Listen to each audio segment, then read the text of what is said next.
श्री शिवाय नमस्तुभ्यम। आप सभी को हरतालिका तीज की हार्दिक शुभकामनाएं।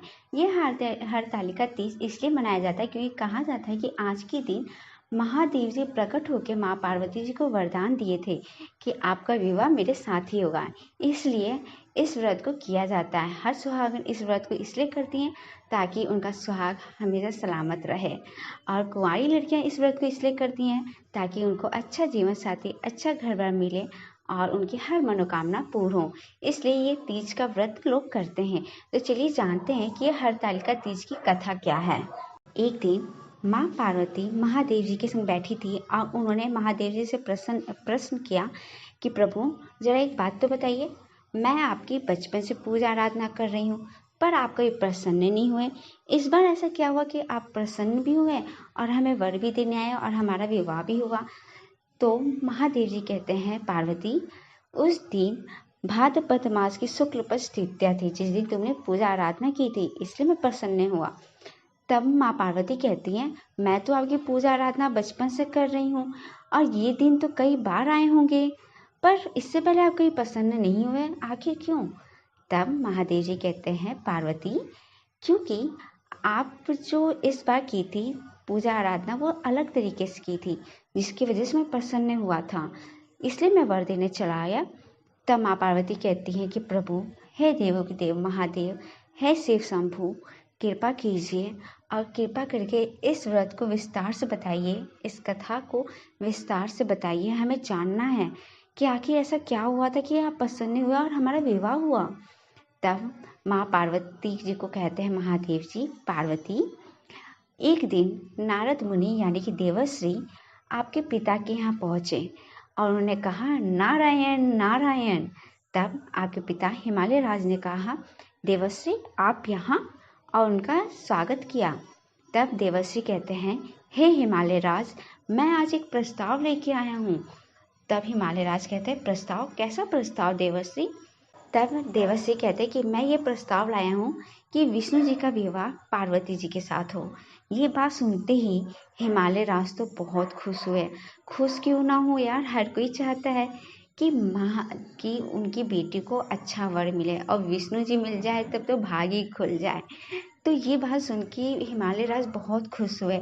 जब पार्वती जी को ये पता चलता है कि उनका विवाह विष्णु जी के संग तय हो गया तो वो बहुत दुखी होती हैं।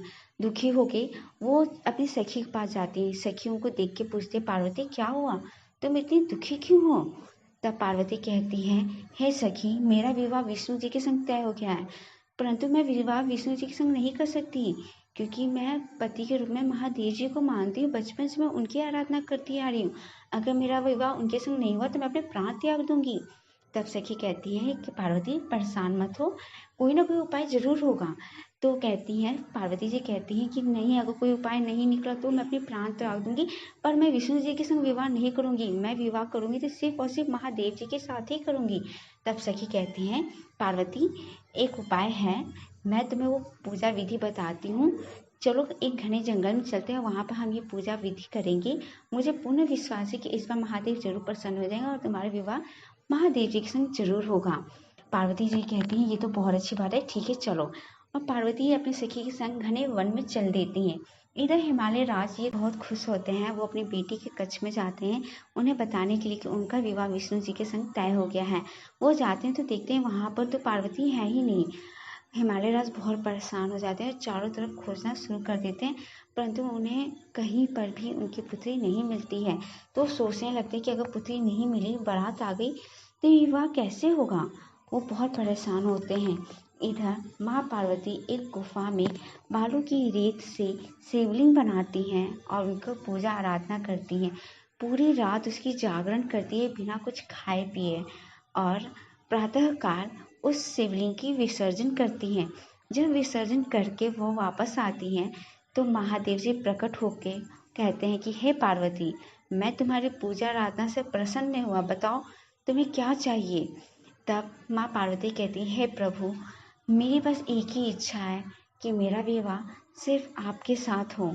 महादेव जी उन्हें तथा स्तुत करके चल देते हैं, वहाँ से चले जाते हैं।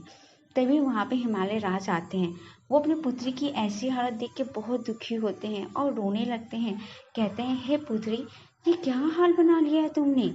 तब माँ पार्वती कहती हैं, हे पिताश्री, अगर मेरा विवाह महादेव जी का संग नहीं हुआ तो मैं अपनी जीवन त्याग दूंगी। मैं विवाह करूंगी तो सिर्फ और सिर्फ महादेव जी के साथ, विष्णु जी के संग मैं विवाह नहीं करूंगी। तब हिमालय राज कहते हैं, पुत्री, जैसे तुम्हारी इच्छा, तुम्हारी विवाह महादेव जी के साथ होगा। चलो अब घर चलो। फिर हिमालय राज अपनी पुत्री को लेकर घर आ जाते हैं। उसके बाद पूरी विधि विधान से महादेव और पार्वती जी का विवाह होता है। कहा जाता है कि आज के दिन जब एक सुहागन इस व्रत को करती है तो उन्हें अखंड सौभाग्यवती भाव का वर मिलता है और उनका सुहाग हमेशा सलामत रहता है। और जब ये व्रत, ये पूजा आराधना एक कुंवारी लड़की करती है तो उन्हें अच्छा जीवन साथी, अच्छा घर बार मिलता है और उनकी हर मनोकामना पूर्ण होती है। तो ये थी हरतालिका तीज की कथा।